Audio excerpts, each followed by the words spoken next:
after a quick dip to start the day, it was time to hit the rails yet again, as we departed Beppu via the Sonic 23.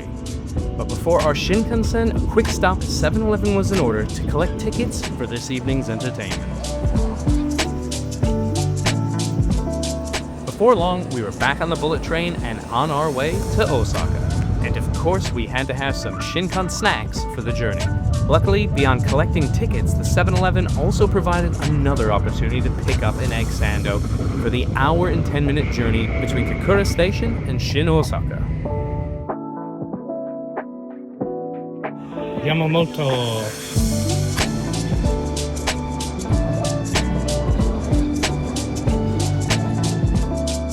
So here I am, back in Osaka after nearly a year and a half. Let's hit it. No smoking, no food, no drink. Where are we? Smoking. Smorking? Oh my god.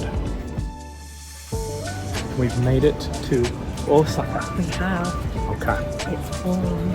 There's a man up there with fake heads and hairs doing his stuff on the Rockfield private salon. There's Rockfield Salon. Alright, let's go find our hotel, but more importantly, then let's go to baseball. Yes. Baseball. I had some great memories from my first trip to this sprawling metropolis, which is exactly why I wanted to introduce Nichola to not only the city, but also to my boys, the Orix Buffaloes. Show me your product.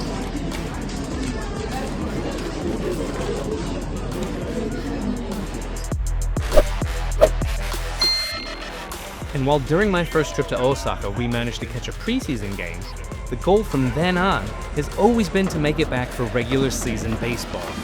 And on this mid-June evening, I would be doing just that. He's not even playing.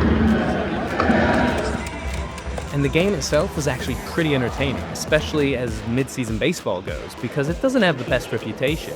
They call it the dog days of summer for a reason, but the Orix Buffaloes came out swinging, playing 2 runs in the first inning, and I was buzzing. And our starting pitcher for the day, Anderson Espinosa, despite how I might have felt about him going into the game, pitched well enough to keep us in the game, despite having to get out of a few hairy situations.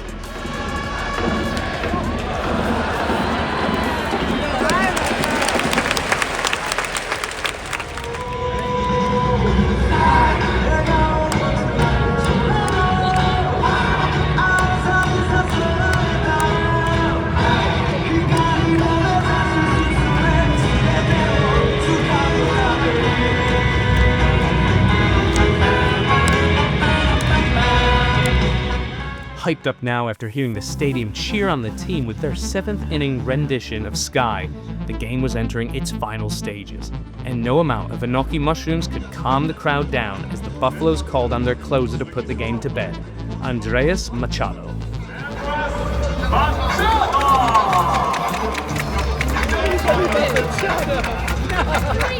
But up 2 runs with 2 outs in the 9th inning, hopefully our man on the mound could send this Orix fan home happy.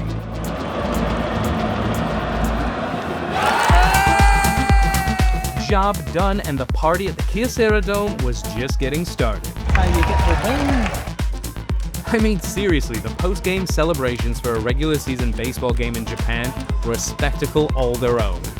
Equal parts a celebration of the team's hard-fought victory, as well as an excuse for the hometown fans to get their glow sticks out, crank up the tunes, and go rave mode. Big win. We needed that win. Having been to a fair few MLB games over the years, I can say that, at least in the Buffaloes' case, the post-game festivities were certainly pretty epic, especially if they do that on the regular. And most of the hometown fans stuck around to enjoy themselves and bask in the winning vibes.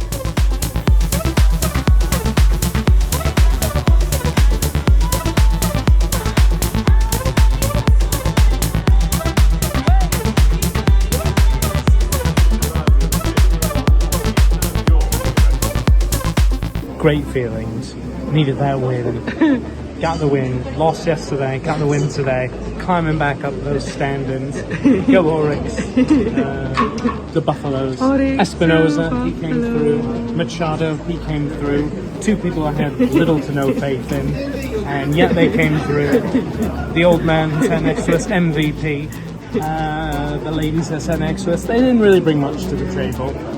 but the music, fantastic as always. We'll sing Sky at karaoke. I've had enough.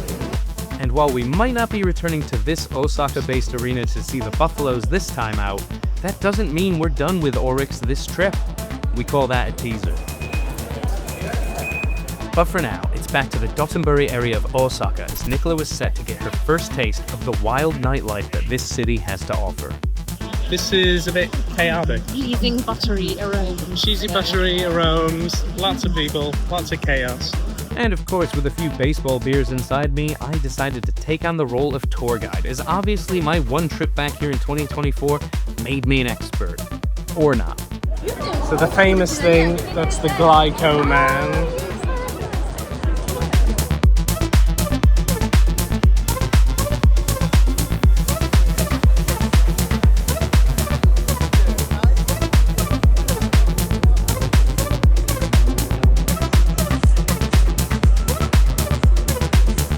As another step-filled day was approaching its end, it was time to grab a little bite to eat to see off the evening. Tokiwaite is another chain that I had seen filling my feeds with promises of affordable meat and bottomless lemon sours. And while we held off on the drinks this time, I can certainly say that the meat lived up to the promises.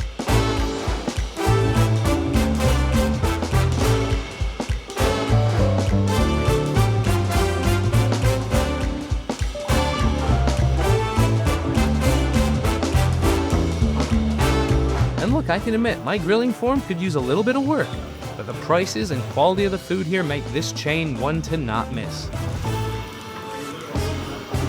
But our Osaka adventure is just getting started.